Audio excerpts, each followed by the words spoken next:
licensing board that the first accused's license told a firearm had been revoked, that the pistol herein would not be released to him but to the licensing authorities.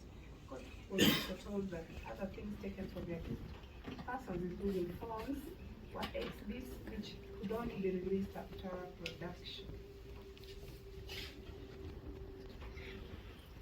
Now, rejoined and Mr. Andeki for the first accused told the court that the letter from the firearms licensing board merely said that they had received complaints about first accused regarding misuse of firearm, yet the accused was not even aware of any complaint against him and was not given an opportunity to explain himself. That such a decision was therefore made against natural justice. The court was asked to summon the author of the letter, one Rashid Yusuf, because examine the purpose of such a letter. He thought that the investigating team, the way they handled the case, for merely attempting to punish the accused. First, by bringing him before court through a miscellaneous application and objecting to bail, which was granted by the court, and still opposing bail even after the charges had been prepared.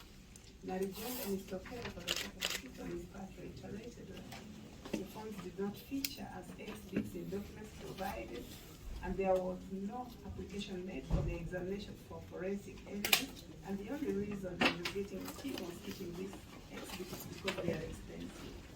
It is noted from submissions that the issue of possession by the licensing body is not charged over the firearm before this court. The issue is therefore in the realm of administrative law, and thus out of jurisdiction of this court. The decision of the agency, whether an order or a letter, cannot be questioned in this proceeding, and the court cannot therefore summon the author of the failing letter as requested by counsel. This is a matter that should be placed before the High Court. The prosecution has submitted the rest of the items taken from the accused are exhibits in this case. It is submitted that this is not disclosed in documents given to the defendant. Court order forcing their release before trial runs the risk of prejudice in the case for the prosecution, given that the court is not privy to the exact evidence that the prosecution intends to rely on. Despite this, it is in order for the court to order, which I do, that any properties taken from the accused persons on arrest, not intended to be used in evidence in this case, should be released back to them. Those are the orders of the is the right of appeal.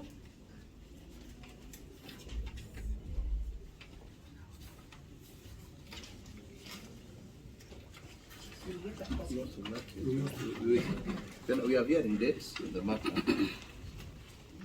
We'll first with the issue of conflict of either. It was not listed, so we don't know. Yes. But we had a hearing dates of 19th of June and 20th of June. So we could retain those dates for hearing. 19th and 20th June. No, it's June. Yes, 19th and 20th June. Mr. Ondugi had sought the indulgence of the court since he has since received an application.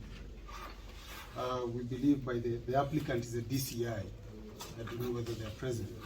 It's an application involving his client, that's the first accused, Seth Stephen Okute. It's for release of, not the release, the intent to open a box that forms part of the exhibit before the court. My senior, Mr. Ondugi, had asked me to request the court to have this file, which I believe has been filed before another court. Ms. 838 of 2023. We brought before E838 of 2023. It was filed by the DCI on the 20th of March 2023. That this file, Your Honor, be brought, it be consolidated with this file, because he feels it's proper that since it entails exhibits that forms part of the criminal matter before you, it will be proper that this application be canvassed before you and not before another court. So he was requesting for mention even if it's next week. we can serve the mention before. We can serve the mention You before this. wish to follow that? Yes, it's in this application that has already been decided. There is an order of court as to on the way forward. So, application by council has been overtaken by events.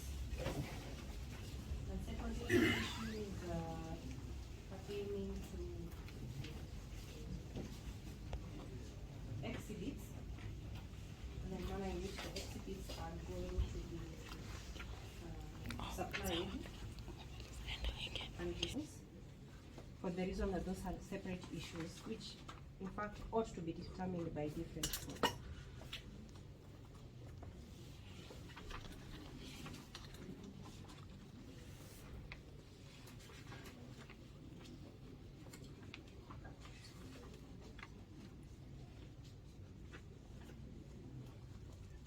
But be it as it may, an order has already been made by the other court.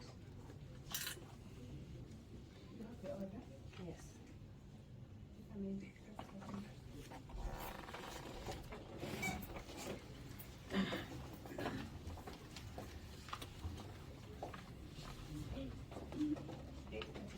Yes, yes, you will.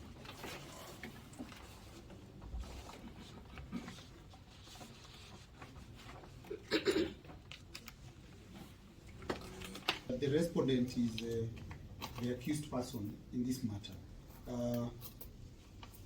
He was not involved at all in as much as he is mentioned as a respondent. And this, I believe, Your Honor, is in, I don't want to say sharp practice, but it's very interesting because it goes against rules of natural justice. You can see if the orders were given ex parte, he was not given an opportunity to be heard. And the reason as to why my senior, I believe, is requesting that this matter be mentioned here is so that he can make the necessary application, maybe to set aside or review the orders.